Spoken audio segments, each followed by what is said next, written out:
নমস্কাৰ আপোনালোক সকলোকে পুনৰবাৰ টিকে মাইণ্ডৰ অন্য এটাৰ ৰাতিপুৱাৰ ধামাকাদাৰ খবৰলৈ স্বাগতম জনাইছোঁ।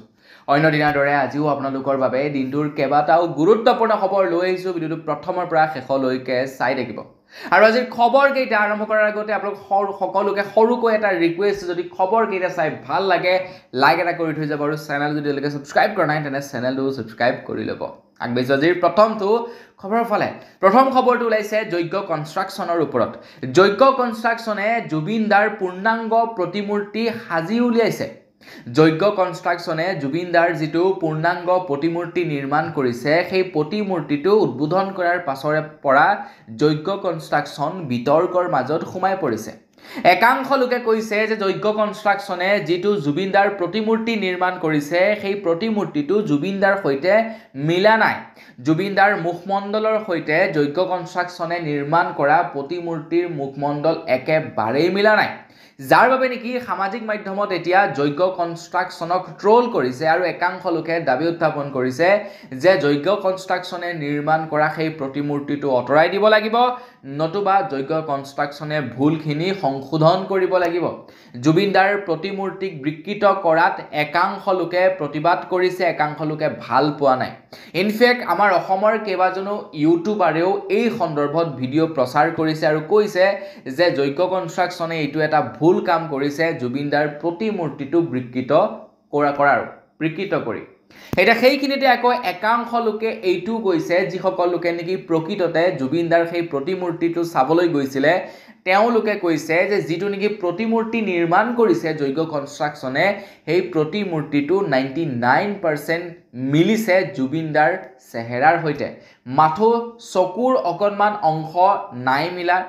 সেইকেইটা যদি ভালদৰে মিলাই দিয়ে তেন্তে হুবহু জুবিন দাৰ নিচিনাই লাগিব বুলি একাংশ লোকে জনাইছে। একাংশ লোকে কৈছে যিহেতু যজ্ঞ কনষ্ট্ৰাকশ্যনে নিৰ্মাণ কৰা প্ৰতিমূৰ্তিটো যথেষ্ট পৰিমাণৰ ওখ, মানুহে ছাইডৰ পৰা ফটো ক্লিক কৰিছে বা তলৰ পৰা ফটো ক্লিক কৰিছে, তাৰ কাৰণে অকণমান বেলেগ দেখা পোৱা গৈছে। কিন্তু আপোনালোকে গৈ যেতিয়া ওচৰৰ পৰা চাব, যেতিয়া আপোনালোকে প্ৰতিমূৰ্তি ভাগ নিজ চকুৰে চাব, তেতিয়া আপোনালোকে গম পাব যে হুবহু জুবিন দাৰ নিচিনাই হৈছে। গতিকে মানুহে যে বিতৰ্ক কৰি আছে, বিতৰ্ক কৰাতকৈ জুবিন দাৰ প্ৰতিমূৰ্তি ভাগ নিজ চকুৰে চাই তাৰপাছত বিতৰ্ক কৰিবৰ কাৰণে একাংশ লোকে জনাইছে। এতিয়া মইতো চাবলৈ যোৱা নাই, দৰং ডিষ্ট্ৰিক্টত স্থাপন কৰিছে প্ৰতিমূৰ্তি ভাগ। আপোনালোক যদি দৰং ডিষ্ট্ৰিক্টৰ হয় তেনেহ'লে এবাৰ যাওক, চাওক, আৰু তাৰপাছত কমেণ্ট ছেকশ্যনত জনাব যে মানুহে কোৱাৰ দৰে একেবাৰে মিলা নাই নে 99% মিলিছে। কোনটো হৈছে কমেণ্ট ছেকশ্যনত জনাব। আগবাঢ়িছোঁ ইয়াৰ পাছৰটো খবৰৰ ফালে। প্ৰত্যেক বছৰে আমাৰ ভাৰতবৰ্ষত ধনতিৰছ পালন কৰা হয়, আৰু ধনতিৰছত প্ৰায় সংখ্যক মানুহে ঘৰলৈ সোণ, ৰূপ, তাম এই বস্তুবিলাক ক্ৰয় কৰি আনে, যাৰ ফলত নেকি মানুহৰ এটা বিশ্বাস হয় যদিহে আমি ধনতিৰছৰ দিনাখন কিবা বস্তু ঘৰলৈ আনো, গোটেই বছৰটোৱেই আমাৰ ভালে কুশলে যায়, গোটেই বছৰটো আমাৰ ঘৰলৈ লক্ষীৰ আগমন ঘটে বুলি একাংশ লোকে বিশ্বাস কৰে, আৰু সেইকাৰণে ধনতিৰছ পালন কৰে। তো আপোনালোকে বাৰু ধনতিৰছত এইবাৰ কি ক্ৰয় কৰিলে কমেণ্ট ছেকশ্যনত জনাব। ধনতিৰছত বোলে ঝাৰু ক্ৰয় কৰিব লাগে, মই সেইকাৰণে ঝাৰু এডালকে ক্ৰয় কৰিলোঁ। আপুনি কি ক্ৰয় কৰিলে কমেণ্ট ছেকশ্যনত জনাবলৈ নাপাহৰিব। তো সেই সময়তে এতিয়া খবৰ এটা ওলাই পৰিছে যে এইবাৰ ধনতিৰছত প্ৰায় 46 টন গ'ল্ড বিক্ৰী হৈছে, যাৰ মূল্য হৈছে 60,000 কোটি টকা। 60,000 কোটি টকাৰ গ'ল্ড বিক্ৰী হৈছে বুলি খবৰ ওলাই পৰিছে। প্ৰায় ৰূপ চেল হৈছে 15,000 কোটি টকাৰ। প্ৰায় 5 লাখ ছেক্টৰত বাইক ডেলিভাৰ্ড কৰা হৈছে বুলি খবৰ ওলাই পৰিছে। 5 লাখ স্কুটি আৰু বাইক ডেলিভাৰ্ড কৰিছে ধনতিৰছৰ দিনাখন। প্ৰায় 1 লাখ কাৰ বিক্ৰী হৈছে। মাৰুতিৰ অকলে ডেলিভাৰী কৰিছে 51,000, মানে সৰ্বমুঠ প্ৰায় 1 লাখ গাড়ী বিক্ৰী হৈছে ভাৰতবৰ্ষত ধনতিৰছৰ দিনাখন, আৰু তাৰে ভিতৰত 51,000 মাৰুতিয়ে বিক্ৰী কৰিছে। তো বন্ধু বান্ধৱীসকল, মানে ধনতিৰছত মানুহে সাংঘাতিক ৰকমে বজাৰ কৰে। তো আপোনালোকে কিমান বজাৰ কৰিলে কমেণ্ট ছেকশ্যনত জনাব। আগবাঢ়িছোঁ ইয়াৰ পাছৰটো খবৰৰ ফালে। আমাৰ অসমৰ প্ৰত্যেকজন ব্যক্তিয়ে বৰ্তমান সময়ত জুবিন দাৰ হত্যাকাৰীক উচিত শাস্তি দিবৰ কাৰণে বা জুবিন দাই যাতে উচিত ন্যায় পায় তাৰ কাৰণে #JusticeForJubin Garg হেশটেগ ছ'চিয়েল মিডিয়াত ট্ৰেণ্ড কৰোৱাই আছে। সকলোৱে কৈছে যে জুবিন গাৰ্গে ন্যায় পাব লাগে আৰু জুবিন গাৰ্গক যিকেইজন লোকে মানে চলনা কৰি হত্যা কৰিছিলে তেওঁলোকক উচিত শাস্তি দিব লাগে এতিয়া সেই সময়তে একাংশ লোকে প্ৰতিবাদ সাব্যস্ত কৰিছে একাংশ লোকে ৰাজপথলৈ নামি আহিছে একাংশ লোকে সামাজিক মাধ্যমত ডিজিটেলি প্ৰতিবাদ সাব্যস্ত কৰি আছে এতিয়া অসমৰ মুখ্যমন্ত্ৰী ডক্টৰ হিমন্ত বিশ্ব শৰ্মা দেৱে এই মানুহবিলাকক যিবিলাক মানুহে নেকি প্ৰতিবাদ সাব্যস্ত কৰি আছে এই মানুহখিনিক দুটা ভাগত বিভক্ত কৰি পেলাইছে আৰু অসমৰ মুখ্যমন্ত্ৰী হিমন্ত বিশ্ব শৰ্মা দেৱে কৈছে যে গোটেই কামবিলাক পলিটিক্যাল ৰাজনৈতিক স্বাৰ্থৰ বাবে কৰি থকা হৈছে মানে পলিটিক্যাল লাভালাভৰ বাবে কৰি থকা হৈছে বুলি জনাইছে মন্ত্ৰী হিমন্ত বিশ্ব শৰ্মা দেৱে জনাইছে যে একাংশ মানুহে জুবিন গাৰ্গক মনৰ পৰা ভাল নাপায় একাংশ লোকে লাগি আছে কেৱল হিমন্ত বিশ্ব শৰ্মাক পদত্যাগ কৰোৱাৰ বাবে একাংশ লোকে লাগি আছে আকৌ হিমন্ত বিশ্ব শৰ্মাক অতৰাই যাতে বেলেগ এজনক মুখ্যমন্ত্ৰী পাতিব পাৰি তাৰ কাৰণে লাগি আছে মানে মন্ত্ৰী হিমন্ত বিশ্ব শৰ্মা দেৱে গোটেই ঘটনাটোক এটা পলিটিক্যাল ইস্যু ক্ৰিয়েট কৰিবলৈ তেখেতে অহৰহ অপ্ৰাণ চেষ্টা কৰি আছে যাতে যিমান পাৰে গোটেই ঘটনাটোক এটা পলিটিক্যাল ইস্যুলৈ কনভাৰ্ট কৰিব পৰা যায় বাৰু সেইটো কনভাৰ্ট হয় নে নহয় আমি পাছলৈ গম পাম কিন্তু সেই সময়তে মুখ্যমন্ত্ৰী ডাঙৰীয়া দেৱে আৰু কিছু বিতৰ্কিত মন্তব্য কৰিছে তেখেতে কৈছে যে মই যদিহে এতিয়া পদত্যাগ কৰি দিওঁ তেন্তে 50% আপোনাৰ সেই আন্দোলন বন্ধ হৈ যাব আৰু যদিহে গৌৰৱ গগৈ মুখ্যমন্ত্ৰী হৈ যায় বাকি 50% আন্দোলন কৰি থকা মানুহ শান্ত হৈ যাব বুলি জনাইছে মানে অসমৰ মুখ্যমন্ত্ৰী হিমন্ত বিশ্ব শৰ্মা দেৱে প্ৰত্যেকজন জুবিন অনুৰাগীৰ মনত এটা মানে দুখ লগাইছে বুলি ক'ব পাৰি কাৰণ কিছু লোকে হয়তো ৰাজনৈতিক স্বাৰ্থৰ বাবে প্ৰতিবাদ কৰি থাকিব পাৰে ৰাজনৈতিক স্বাৰ্থৰ বাবে হয়তো একাংশ লোকে চাগে হয়তো কৰিব পাৰে প্ৰতিবাদ কিন্তু প্ৰত্যেকই কৰা নাই মুখ্যমন্ত্ৰী ডাঙৰীয়াই কৈছে 50% লোকে শান্ত হৈ যাব যদিহে মই পদত্যাগ কৰি দিওঁ আৰু 50% লোকে আন্দোলন কৰা বাদ দিব যদিহে গৌৰৱ গগৈক মুখ্যমন্ত্ৰী পাতি দিয়ে এতিয়া যিমানখিনি লোকে নেকি প্ৰতিবাদ কৰি আছে তো তেওঁলোকে কি কেৱল ৰাজনৈতিক স্বাৰ্থৰ বাবেই প্ৰতিবাদ কৰি আছে নেকি এইটো মুখ্যমন্ত্ৰী ডাঙৰীয়া দেৱে বহুত ভুল কথা কৈছে এইটো বেয়া কথা কৈছে এজন মুখ্যমন্ত্ৰী হিচাপে এনে ধৰণৰ কথা কেতিয়াও ক'ব নালাগে তো ৰাইজে যদি আপোনাৰ ন্যায় বিচৰাত বা ৰাইজে যদিহে জুবিন গাৰ্গৰ হত্যাকাৰীক আপোনাৰ শাস্তি দিয়াৰ ক্ষেত্ৰত যদি প্ৰতিবাদ কৰোতে সেইটো যদি এটা ৰাজনৈতিক স্বাৰ্থ হয় তেন্তে সেইটো কেনেকৈ হ'ব হয় নে নহয় বাৰু যি কি নহওক সেই সময়তে আকৌ অখিল গগৈ ডাঙৰীয়া দেৱে জোকৰ মুখত যে চূণ দিয়ে বুলি কয় তো সেই কামটো কৰিছে অখিল গগৈয়ে কৈছে আপুনি পদত্যাগ কৰিলে যদি অসমত আন্দোলন শেষ হৈ যায় আপুনি তাড়াতাড়ি পদত্যাগ নকৰে কিয় আপুনি যদি সঁচাকৈ অসমক ভাল পায় যদিহে আপুনি সঁচাকৈ জুবিনক ভাল পায় তেনেহ'লে ৰাইজে যেটো বিচাৰে সেই কামটো কৰক ৰাইজে যদি বিচাৰিছে যে আপোনাৰ পদত্যাগ হোৱাটো আপুনি পদত্যাগ কৰিলে যদি আন্দোলন বন্ধ হৈ যায় তেন্তে আপুনি পদত্যাগ কৰি দিয়ক যদি আপুনি জুবিনক সঁচাকৈ ভাল পায় তেনেহ'লে পদত্যাগ কৰি দিয়ক এটা কি ভাবে আপোনালোকে পদত্যাগ কৰিবনে নকৰিব কমেন্ট সেকশনত জনাব আগেছি ইয়াৰ পাছৰটো খবৰ ফালে ইয়াৰ পাছৰ খবৰটো ওলাই পৰিছে ৰবি শৰ্মাৰ ওপৰত তো ৰবি শৰ্মাই এটা ফেসবুকত ষ্টেটমেন্ট দিছিলে যে জুবিন গাৰ্গক যদিহে আপোনালোকে প্ৰকৃততে ভাল পায় তেনেহলে জুবিন গাৰ্গৰ মৃত্যু হোৱাৰ পাছতেই কিয় আপোনালোকে দীঘলী পুখুৰীৰ পাৰৰ গছসমূহ কাটি পেলালে যদি আপোনালোকে জুবিনক ভাল পায় তেনেহলে আপোনালোকে কেনেকৈ কাটিবলৈ পাৰিলে দীঘলী পুখুৰীৰ পাৰৰ গছসমূহ কাৰণ জুবিন গাৰ্গে সেই বস্তুবিলাক ভাল পোৱা নাছিলে জুবিন গাৰ্গে গছ ভাল পাইছিলে দীঘলী পুখুৰীৰ পাৰত কাটিবলৈ লোৱা গছসমূহৰ বিৰোধিতা কৰিছিলে জুবিন গাৰ্গে গতিকে আপোনালোকে যদিহে জুবিনক ভাল পায় তেন্তে কেনেকৈ সেই গছসমূহ কাটিলে বুলি প্ৰশ্ন উত্থাপন কৰিছিলে ৰবি শৰ্মাই তো তাৰ পাছত আকৌ পীযুষ হাজৰিকা দেৱে এটা ষ্টেটমেন্ট দিছিলে যে কোনো গছ কটা হোৱা নাই বুলি পীযুষ হাজৰিকাই কৈছিলে যে দীঘলী পুখুৰীৰ পাৰত এজোপাও গছ কটা হোৱা নাই অনাগত সময়তো নাকাটে তো জুবিন গাৰ্গৰ মৃত্যুৰ পাছত দীঘলী পুখুৰীৰ পাৰত গছ কটাৰ কথা যিনি প্ৰচাৰ কৰি থকা হৈছে সেয়া সম্পূৰ্ণৰূপে অপপ্ৰচাৰ বুলি পীযুষ হাজৰিকা দেৱে উল্লেখ কৰিছিল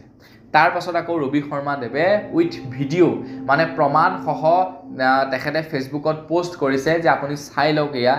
মানুহে মুখৰ কথা মিছাকৈ ক'ব পাৰে কিন্তু ভিডিঅ'য়ে কেতিয়াও মিছা কথা নকয় জুবিন গাৰ্গৰ মৃত্যুৰ পাছত দীঘলী পুখুৰীৰ পাৰত গছ কটা হৈছে ভিডিঅ' শ্বেয়াৰ কৰি দিছে এনেও কিছুমান কথা কৈ থাকে বিজেপি পাৰ্টিয়ে বা বিজেপিৰ নেতাসমূহে যিবিলাকৰ কোনো আগগুৰি নাই যেনে মন্ত্ৰী হিমন্ত বিশ্ব শৰ্মা দেৱে কয় যে মই জুবিনক অন্তৰৰ পৰা ভাল পাওঁ কিন্তু যিবিলাকে প্ৰতিবাদ কৰি আছে জুবিনৰ ন্যায়ৰ বাবে তেওঁলোকে অন্তৰৰ পৰা ভাল নাপায় মানে কিছুমানে আপোনাৰ টিআৰপিৰ বাবে কৰি আছে কিছুমানে পলিটিকেল লালসাৰ বাবে কিন্তু আপোনালোকে যদি কা আন্দোলনৰ সময়লৈ ঘূৰি যায় জুবিন গাৰ্গক হিমন্ত বিশ্ব শৰ্মাদেৱে বহুত বেয়াকৈ ট্ৰল কৰিছিলে বহুত বেয়াকৈ গালি পাৰিছিলে গতিকে কোনে অন্তৰৰ পৰা ভাল পায় কোনে নাপায় সেই বস্তুবিলাক আমি দেখা পাইছো কিন্তু একাংশ অন্ধভক্তই সেই বস্তুবিলাক দেখা নাপায় আইবাইছি ইয়াৰ পাছৰটো খবৰ ফালে অসমৰ মুখ্যমন্ত্ৰী ডক্টৰ হিমন্ত বিশ্ব শৰ্মাদেৱে যোৱা কালি বাক্সা ডিস্ট্ৰিক্টলৈ গৈছিলে বাক্সা ডিস্ট্ৰিক্টত গৈ বাক্সাত সংঘটিত হোৱা ঘটনাত যি কেইজন লোক নেকি আপোনাৰ আঘাতপ্ৰাপ্ত হৈছিল যেনে দীপক মেধি বিদ্যুৎ কলিতা তেওঁলোকক চিকিৎসাৰ বাবে চেক প্ৰদান কৰি আহে মানে যেতিয়াই নেকি বাক্সাৰ জিলা কাৰাগাৰলৈ সিদ্ধাৰ্থ আৰু লগতে সামকানু মহন্তক লৈ আহিছিলে সেই দিনাখন আৰক্ষী আৰু জনসাধাৰণৰ মাজত হিংসাত্মক পৰিস্থিতিৰ সৃষ্টি হৈছিল জনসাধাৰণে শিলগুটি দলিয়াইছিল আৰু আৰক্ষীয়ে গুলীচালনা কৰিছিল তো তাত দুজন যুৱকৰ ক্ষতি হৈছিল আৰু সেই ক্ষতিৰ বাবে চিকিৎসা কৰিবৰ বাবে মন্ত্ৰী হিমন্ত বিশ্ব শৰ্মাদেৱে যোৱা কালি তেওঁলোকৰ ঘৰ ভিজিট কৰি চেক প্ৰদান কৰে বুলি খবৰ ওলাই পৰিছে মানে আপোনাৰ হাফ হৈ খুটিলে বেজ হৈ এতিয়া জাৰি আগবাইছি ইয়াৰ পাছৰটো খবৰ ফালে আপোনালোকে বাৰু জানেনে আমাৰ ভাৰতবৰ্ষত চলিত হোৱা টাটা গাড়ীয়ে 5 ষ্টাৰ ৰেটিং লাভ কৰিছে মানে সেফটিৰ ফালৰ পৰা টাটাৰ প্ৰায়বিলাক গাড়ীয়ে 5 ষ্টাৰ ৰেটিং প্ৰাপ্ত বা প্ৰায়খিনি গাড়ীয়ে 5 ষ্টাৰ লাভ কৰিছে টাটাৰ আমাৰ ভাৰতবৰ্ষত চলি থকা যাৰ কাৰণে নেকি আপোনালোকে যদি টাটাৰ গাড়ী এখন লৈ যাওঁতে এক্সিডেন্ট হয় তেনেহলে যথেষ্ট পৰিমাণৰ চান্স বাঢ়ি যায় আপোনালোকৰ কোনো ক্ষয় ক্ষতি নোহোৱাৰ তো যোৱাকালি এটা ভিডিঅ' ক্লিপ ভাইৰেল হৈছে য'ত নেকি যুৱক কেইজনমান এখন টাটা এল্ট্ৰছ গাড়ী চলাই গৈ আছিল যিখনৰ স্পীড হৈছিল প্ৰায় 150 কিলোমিটাৰ পাৰ আৱাৰ স্পীড তেওঁলোকৰ এক্সিডেন্ট হল এক্সিডেন্ট হোৱাত গাড়ীখন পাল্টা খাই গল কিন্তু এজনো লোকৰ কোনো ধৰণৰ ক্ষয়ক্ষতি নহল তো টাটাই মানে যথেষ্ট ভাল মানে গাড়ী নিৰ্মাণ কৰে টাটাই মানুহৰ জীৱনৰ সেফটিৰ প্ৰতি কথা ভাবে সেফটি ৰেটিংৰ কথা ভাবে যাৰ কাৰণে টাটাৰ গাড়ীবিলাকৰ দামটো অকমান বেছি হয় আগবাইছি ইয়াৰ পাছৰটো খবৰ ফালে ইয়াৰ পাছৰ খবৰটো ওলাই পৰিছে জুবিনদাৰ ন্যায়ৰ ওপৰত খবৰ ওলাই পৰিছে অসমৰ মুখ্যমন্ত্ৰী ডক্টৰ হিমন্ত বিশ্ব শৰ্মাদেৱে ঘোষণা কৰিছে যে জুবিনদাৰ ন্যায়ৰ বাবে ফাষ্ট ট্ৰেক আদালত বহাবৰ বাবে ন্যায়াধীশক তেখেতে ৰিকুৱেষ্ট কৰিছে বুলি জনাইছে অসমৰ মুখ্যমন্ত্ৰী ডাঙৰীয়াদেৱে কৈছে যে জুবিন গাৰ্গে যাতে খুব সোনকালে ন্যায় লাভ কৰে ফাষ্ট ট্ৰেক আদালতৰ জৰিয়তে যাতে ন্যায় লাভ কৰে তাৰ কাৰণে মুখ্য ন্যায়াধীশলৈ ফাষ্ট ট্ৰেক কোৰ্ট গঠন কৰিবৰ কাৰণে আহ্বান জনাইছে বুলি জনাইছে মন্ত্ৰী হিমন্ত বিশ্ব শৰ্মাদেৱে যাতে খুব সোনকালে জুবিনৰ মৃত্যুৱে ন্যায় পায় জুবিনদাৰ মৃত্যুৱে ন্যায় পায় যাতে তাৰ কাৰণে ফাষ্ট ট্ৰেক আদালত গঠন কৰিবৰ কাৰণে আহ্বান জনোৱা হৈছে মোৰ বুধেৰে চাগে নিশ্চয় ফাষ্ট ট্ৰেক আদালত বহিবই আগবাইছি ইয়াৰ পাছৰটো খবৰ ফালে আপোনালোকৰ বাৰু ৰেচন কাৰ্ড আছে নাই কমেন্ট সেকশনত জনাব যদি আপোনালোকৰ ৰেচন কাৰ্ড আছে তেন্তে আপোনালোকৰ কাৰণে প্ৰায় 4টাকৈ নিয়ম ওলাই পৰিছে নিয়ম কেইটা হৈছে এটা পৰিয়ালত কেৱল এখনহে ৰেচন কাৰ্ড থাকিব লাগিব যদি কিবা কাৰণত দুখন থাকে তেনেহলে এখন বাতিল কৰা হ'ব বুলি জনাইছে বাধ্যতামূলক হ'ব আধাৰ ইকেৱাইচি বেংক একাউণ্ট লিংক থাকিব লাগিব আধাৰ কাৰ্ডৰ সৈতে যাতে অনাগত সময়ত ৰেচন কাৰ্ড ধাৰীক যদি কিবা সাবসিডি দিয়ে আধাৰ কাৰ্ডৰ জৰিয়তে যাতে বেংকৰ একাউণ্টত পইচা ট্ৰান্সফাৰ কৰিব পাৰে তো তাৰ কাৰণে আধাৰ কাৰ্ড লিংক থাকিব লাগিব ৰেচন কাৰ্ডৰ সৈতে আৰু সেই আধাৰ কাৰ্ডৰ সৈতে লিংক থকা এটা বেংকৰ একাউণ্ট লাগিব প্ৰযুক্তিগত নিৰীক্ষণ আৰু জালিয়াতি ধৰা পেলোৱা হ'ব বুলি জনাইছে মানে আপোনালোকে এতিয়াৰে পৰা যেতিয়া নেকি পালে চাউল দালি কিবা কিবি ল'বলৈ যাব তো আপোনালোকৰ ভালদৰে ভেৰিফাই হ'ব যেনে ফিংগাৰপ্ৰিন্ট আজিকালি লোৱা হয় তাৰ পাছতে আপোনালোকক ৰেচন প্ৰদান কৰে তো এই বস্তুবিলাক এতিয়া ষ্ট্ৰিক্টলি পালন কৰা হ'ব বুলি জনাইছে আগবাইছি ইয়াৰ পাছৰটো খবৰ ফালে ইয়াৰ পাছৰ খবৰটো ওলাই পৰিছে মৰিয়নিৰ পৰা তো যোৱাকালি মৰিয়নিৰ পৰা এটা ভিডিঅ' ভাইৰেল হৈছিল য'ত নেকি এগৰাকী পুলিচে তেখেতৰ এজন ষ্টাফৰ যুৱককে ভাল পাইছিল বা এজন তেখেতৰ ষ্টাফৰ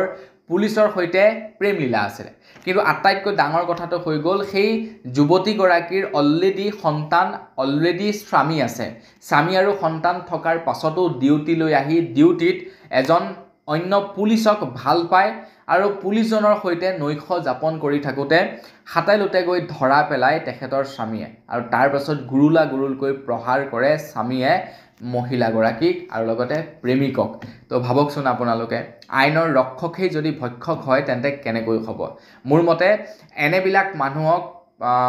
মানে চাকৰিত ৰাখি থোৱাতকৈ পুলিচ প্ৰশাসনত ৰাখি থোৱাতকৈ গোটেই পুলিচক বদনাম কৰাতকৈ তেওঁলোকক চাকৰিৰ পৰা উলিয়াই দিব লাগে আগবাইছি ইয়াৰ পাছৰটো খবৰ ফালে ছিংগাপুৰলৈ SITৰ এটা দল গৈছিল SITৰ দলটোৱে এতিয়া জনাইছে যে ছিংগাপুৰত গৈ ছিংগাপুৰৰ আৰক্ষীৰ সৈতে বৈঠক অনুষ্ঠিত কৰে প্ৰায় 2.5 ঘণ্টা বৈঠকত মিলিত হয় ছিংগাপুৰ আৰক্ষী আৰু SITৰ টিমে ছিংগাপুৰ আৰক্ষীয়ে 19 ডিচেম্বৰত দাখিল কৰিব তদন্তৰ প্ৰতিবেদন SITক তদন্তৰ ক্ষেত্ৰত সম্পূৰ্ণ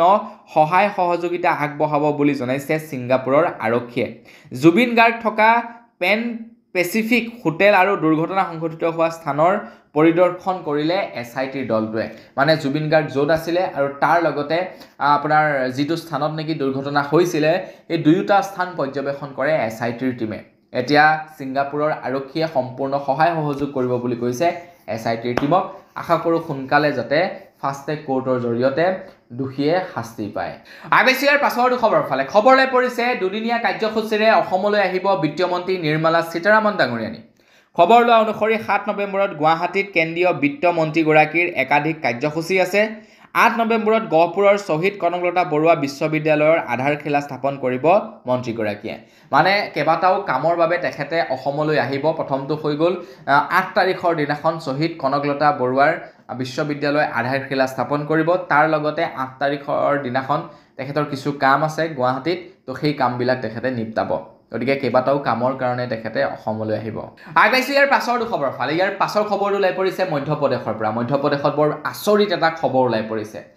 ওলাই পৰিছে বন্ধুক অপহৰণ কৰি বন্ধুৰ লিংগ পৰিৱৰ্তন কৰি দিলে এজন যুৱকে খবৰ লোৱা অনুসৰি বন্ধুক অপহৰণ কৰি লিংগ সলনি কৰিলে বন্ধুৱে শুভম যাদৱে কৰিলে অপকৰ্ম পইচাৰ বাবদ আন পুৰুষৰ সৈতে শুবলৈ দিলে বন্ধুক ধৰ্ষিতা যুৱকে কোনোমতে পলাই ৰক্ষা কৰে প্ৰাণ মধ্যপ্ৰদেশৰ নৰ্মদাপুৰত চাঞ্চল্যকৰ ঘটনা মানে কিছু এনেকুৱা যুৱক থাকে যুৱকৰ প্ৰতি তেওঁলোক আকৃষ্ট হয় মানে ছোৱালীৰ প্ৰতি আকৃষ্ট নহয় তো তেনেকুৱা যুৱকৰ ওচৰত মানে কি কৰিলে বন্ধুৱে নিপিনি তেখেতৰ বন্ধুজনক দি দিলে আৰু ধৰ্ষণ কৰিবলৈ এৰি দিলে কোনোমতে মানে হাৰি পিনে পলাইছে বন্ধুজন আইবিচি ইয়াৰ পাছৰটো খবৰ ফালে চৰকাৰৰ ওপৰত এতিয়া আস্থা হেৰাইছে জনসাধাৰণে তো জনসাধাৰণে এতিয়া ভাবিবলৈ বাধ্য হৈছে যে জুবিন দাই প্ৰকৃততে ন্যায় পাবনে এতিয়া অকল জনসাধাৰণেই যে আস্থা হেৰুৱাইছে তেনেকুৱা নহয় এতিয়া তেওঁলোকৰ শাসকৰ দলপতিও মানে অকণমান সংকোচ কৰিবলৈ বাধ্য হৈছে যে জুবিন গাৰ্গে ন্যায় পাবনে মানে অসম বিজেপিৰ সভাপতিৰো বা তেওঁলোকৰ পাৰ্টিৰ মানুহৰো এতিয়া সংকোচ হৈছে জুবিন গাৰ্গে ন্যায় পাবনে নাপাব যাৰ কাৰণে নেকি চৰকাৰৰ বিৰুদ্ধে শাসক দলৰ সভাপতি সহিতে দলৰ সমৰ্থকসকলে জুবিন গাৰ্গৰ ন্যায় বিচাৰি হেঁচা দিব তাৰ মানে চৰকাৰখনৰ কামত ৰাইজৰ লগতে সকলো সন্তুষ্ট নহয় ইছ্যুবোৰ গালৈকে উফৰি অহা দেখা গৈছে এই কথা কৈছে প্ৰবীণ হাজৰিকা ৰাষ্ট্ৰীয় চলচ্চিত্ৰ বঁটাৰে সন্মানিত পৰিচালক তেখেতে কৈছে যে ৰাইজেতো প্ৰতিবাদ কৰিয়ে আছে চৰকাৰৰ ওচৰত এতিয়া যিহেতু দিলীপ শইকীয়ায়ো কৈছে যে তেওঁলোকৰ পাৰ্টিও ন্যায়ৰ দাবীত মানে প্ৰতিবাদ সাব্যস্ত কৰিব ডেট মিনছ হয়তো চাগে মানে দিলীপ শইকীয়া ডাঙৰীয়া বা তেওঁলোকৰ পাৰ্টিও চাগে খুচ নহয় হিমন্ত বিশ্ব শৰ্মাক লৈ তো ইয়াৰ পৰাটো এইটোৱে ক'ব পাৰি আইবিচি ইয়াৰ পাছৰটো খবৰ ফালে ইয়াৰ পাছৰ খবৰটো ওলাই পৰিছে দিল্লীৰ পৰা দিল্লীত বৃদ্ধি পাইছে AQI লেভেল দিল্লীৰ বায়ু প্ৰদূষণৰ মাত্ৰা বৃদ্ধি পাই গৈছে বুলি খবৰ ওলাই পৰিছে দিল্লীত বৰ্তমান AQI হিট কৰিছে 531ৰ পৰা 551 লৈকে মানে পূৰ্বতকৈ যথেষ্ট পৰিমাণৰ বৃদ্ধি হৈছে আগতে 400 মানলৈকে থাকে নেকি এইবাৰ আৰু বৃদ্ধি পাইছে তো বিজেপি পাৰ্টিৰ এটা ডাঙৰ মানে ইস্যু আছিলে যে দিল্লীত পুৰা বায়ু প্ৰদূষণ হয় তো বায়ু প্ৰদূষণ ৰোধ কৰিব লাগে আম আদমি পাৰ্টিয়ে সেই বায়ু প্ৰদূষণ ৰোধ কৰিব পৰা নাই মুঠতে বিজেপি পাৰ্টিয়ে ৰোধ কৰিব তো যদি পাৰে তেন্তে ইমান দিনে ৰোধ কৰা নাই কিয় বাঢ়ি গৈছে আইবিচি ইয়াৰ পাছৰটো খবৰ ফালে ইয়াৰ পাছৰ খবৰটো ওলাই পৰিছে বিহপুৰীয়াৰ পৰা তো বিহপুৰীয়াত পিতা আৰু পুত্ৰই মিলি ডাঙৰ পুতেকক হত্যা কৰে বুলি খবৰ ওলাই পৰিছে মানে কি হ'ল মাটিক কেন্দ্ৰ কৰি সংঘাতৰ সৃষ্টি হয় বিহপুৰীয়াত আৰু তাৰ পাছত সৰু পুত্ৰ আৰু দেউতাক মিলি ডাঙৰ পুত্ৰক হত্যা কৰে খবৰ লোৱা অনুসৰি বিহপুৰীয়াত সংঘটিত হৈছে জঘন্য হত্যাকাণ্ডৰ ঘটনা পিতা পুত্ৰই মিলি মৰিয়াই হত্যা কৰিলে জ্যেষ্ঠ ভাতৃক দেৱালীৰ কলপুলিক লৈ সৃষ্টি হোৱা সংঘাতত নিহত হয় এজন মানে মাটি নহয় কলপুলিক লৈ মানে সংঘটিত হৈছিলে এই ঘটনা আৰু তাৰ পাছত এজনৰ মৃত্যু হৈ যায় আইবিচি ইয়াৰ পাছৰটো খবৰ ফালে পংকজ পাঠকে যোৱাকালি এটা মহত্বপূৰ্ণ কথা কয় পংকজ পাঠকে কৈছে আইনৰ জাল আৰু মকৰাৰ জাল প্ৰায় একেই, সৰু কীট পতংগবোৰহে ফচি যায়, ডাঙৰবোৰ হ'লে ফাকেৰেদি ফালি চিলি পাৰ হৈ গুচি যায়। আপোনালোকে মকৰা জালখনত চাবচোন সৰু সৰু কীট পতংগবিলাকহে ফচে, যিবিলাক নেকি ডাঙৰ আছে আপোনাৰ ধৰি লওক আপোনাৰ পখিলা হৈ গ'ল, ভোমোৰা হৈ গ'ল, কিবা হৈ গ'ল, সেইবিলাক নফচে মকৰা জালত, একদম ফালি চিলি ওলাই গুচি যায়। মানে তেখেতে আইনক মকৰা জালৰ সৈতে তুলনা কৰিছে যে আইনৰ কবলত কেৱল সৰু সৰু মানুহবিলাকহে ফচি যায়, বাকী ডাঙৰ মানুহবিলাক ওলাই গুচি যায়। আগেছো একেবাৰে শেষৰ খবৰ ফালে, একেবাৰে শেষৰ খবৰটো ওলাইছে আমাৰ পৃথিৱীৰ সৰ্ববৃহৎ ডাঙৰ ইণ্ডিভিজুৱেল ইউটিউব ক্ৰিয়েটৰজনৰ ওপৰত। আমাৰ মানে গোটেই পৃথিৱীৰে সকলোতকৈ ডাঙৰ ইউটিউব ক্ৰিয়েটৰজনেই হৈছে মিষ্টাৰ বিষ্ট। এতিয়া খবৰলৈ পৰিছে মিষ্টাৰ বিষ্টৰ 2025 চনলৈকে টোটেল সম্পত্তি হৈছে 21,000 কোটি টকা। ইউটিউবৰ CEOৰ সম্পত্তি কিমান জানেনে আপোনালোকে? শুনিলে আচৰিত হ'ব, মাত্ৰ 1250 কোটি টকা। মানে মালিকৰ সম্পত্তি 1250 কোটি আৰু সেই কোম্পানীত কাম কৰা মানুহৰ সম্পত্তি হৈছে 21,000 কোটি। মানে মিষ্টাৰ বিষ্টৰ সম্পত্তি হৈছে 21,000 কোটি